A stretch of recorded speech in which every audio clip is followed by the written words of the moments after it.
Hey guys, and welcome to Mona Lisa Speaks. I am your host, William of Renaissance Estate Sales. I am so happy that you are here. If you're here, it's because you love our show or you want to learn something new or see something fabulous that we have discovered. And I promised you that I would start bringing things on a weekly basis to the show for my audience, right? To discoveries that we made, pieces that we found in clients' homes and made them aware of, or pieces that we just found at other people's estate sales, right? So I can't emphasize this enough, right? And probably if you've watched earlier videos, you'll see that I emphasize all the time the importance of the estate sale company that you hire, right? Because they may inadvertently sell something of great value for little to no money at all, right? So you want to be careful. You want to make sure that the estate sale company, and there's a lot of wonderful estate sale companies out there that are very knowledgeable in every respect, right? So I'm not taking away anything from anyone, but I am bringing you discoveries that I have discovered, right? That I've go to estate sales and made purchases, and it was a disservice to the owner of that estate when the company is not paying attention to everything. You have to pay attention to everything. I mean, nobody's perfect. I'm not perfect, but sometimes things escape you, right? But you try to narrow down everything to the bitter end. You want to be able to take everything as a whole in the house and say, okay, I'm going to take it room by room and not second guess yourself, right? And be able to facilitate the value of things in the home. Because let's face it, clients hire us to find that hidden treasure that they may be missing, or grandma bought a long time ago and ended up putting in the garage and or in the attic, right? Hopefully, there's no skeletons in the attic, right? All right, let me not get silly here, but case in point, I want to bring an item to you today that I purchased at an estate sale, right? And it is as you can see, it's this beautiful pre-columbian sculpture here with many other pieces that was discovered in the same estate sale that I went to. Now, this particular piece here is probably around 1,500 years old, believe it or not. And it is a museum quality, right?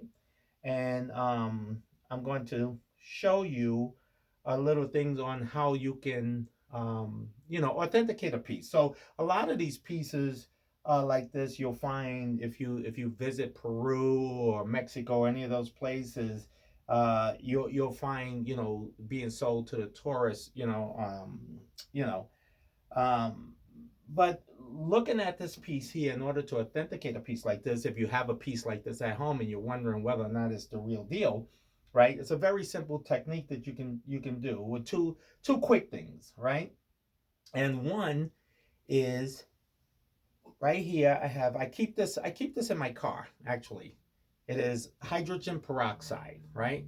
Not one that you put on the cut, let's not go into that. But hydrogen peroxide. This is 40% by volume hydrogen peroxide, and you need at least 40%. I've tried 16%, and it kind of works, but 40% is a definite thing, right?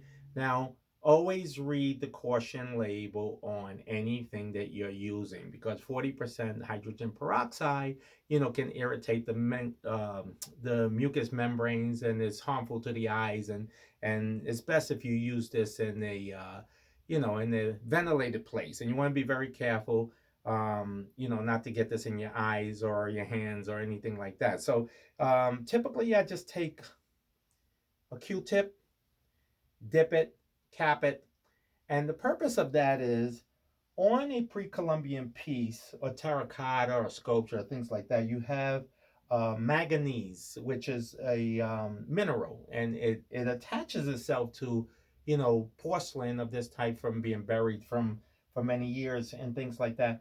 And when you put the hydrogen peroxide on those little black spots, there are little black spots that's all over the, whether it's a vase or sculpture and things like that, it spreads like a cancer, on these items. And those spots, if the piece is authentic, will react to the hydrogen peroxide. So once you smear it, it won't destroy the piece, it won't discolor it, it won't take away the spot or anything, but it'll bubble up right away. Like, when you scraped your knee as a kid and your mother put hydrogen peroxide. I used to scrape my knee on purpose just to get the hydrogen peroxide, believe it or not. And then you pull off the scab, right? It's fun, right? You're a kid, you don't do that anymore. Today it's like, oh, they'll put you in the straitjacket. But anyway, it'll bubble up like a scab because it's kind of like a bacteria, right? And the mineral reacts to it. So that's one way of a sure way of identifying it, because these pieces are, they're faked. They're faked, all over the world, and people use paint and coffee and rice and beans and all kinds of stuff to mimic the look. So they'll bury the piece, they'll make the piece, they'll bury the piece, and then they'll use, a straw or a paintbrush or whatever, just to splatter the piece and make it look old and fool the tourists. So, like, there's billions of these pieces that are fake. But I can assure you that this piece is 100%, 1,000% authentic. It has been verified. It is of museum quality. You only find these authentic pieces in private collections or in museums. And this, of course, is a superb example. A piece like this actually sits in the Metropolitan Museum in New York City.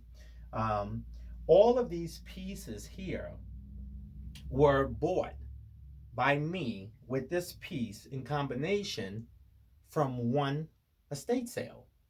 Right? So I went to an estate sale and that piece was sitting on a table with these pieces sitting in a box. And what do you think I paid for it? This piece is priceless. This piece is in the thousands, right? Altogether, I paid $100. That's right, $100. So the importance of that is that the estate sale company didn't know or hadn't tested this piece to authenticate it, because it would have been in the 15 plus thousand range if they had done that, right? So I encased it in glass, right? I staged it the way it is, and it sits in my office. So the importance of this, I say it all the time, is that the company you hire to do your estate sale has to be knowledgeable. You have to put them through the tests. I don't want you going testing people and saying, hey, what's this, what's that, because I don't know everything, right? But if I don't know, I can get the answer. And that's what's important. In this case here, the estate sale company that had this didn't reach out to someone to get the answer, or were not knowledgeable. I'm not faulting them. I'm just simply saying they could have reached out to someone to authenticate the piece in order to facilitate its true value, right? So this is actually an auction piece. This isn't an estate sale piece. This is something that would have gone to an auction house and commanded 10,000, 15, 20,000 plus, right? So to me, it's priceless. It's a beautiful piece. The museum has one and I have one, right? And I'm sure that there's plenty others, but are they real? This is real. I love it, right? And I just want you to be aware, just be careful, right? If in doubt, check it out. I always say that, right? So I'm enjoying it. I've had it for several years. I love it. And it's just an example of what I try to express when you're dealing with things of antiquities and vintage jewelry and antiques and art and sculptures and those things, because those those are the valuable things, right? Those are things that we hold dear to us, right? So, um, yeah, just be careful. Give us a call. Check us out. Um, subscribe. Call me. I've been happy to answer all of the questions that people have been asking on things that they have. We can be reached YouTube, Spotify, Instagram. Check us out, follow us. And if you enjoyed this, you have a surprise coming for many, many, many, many things that we're going to bring forth. And we have some exciting things going on right now that I can't speak on, but I will in the next week or so, if I'm allowed to. But yeah, so till next time, Mona Lisa Speaks. Take care and thank you.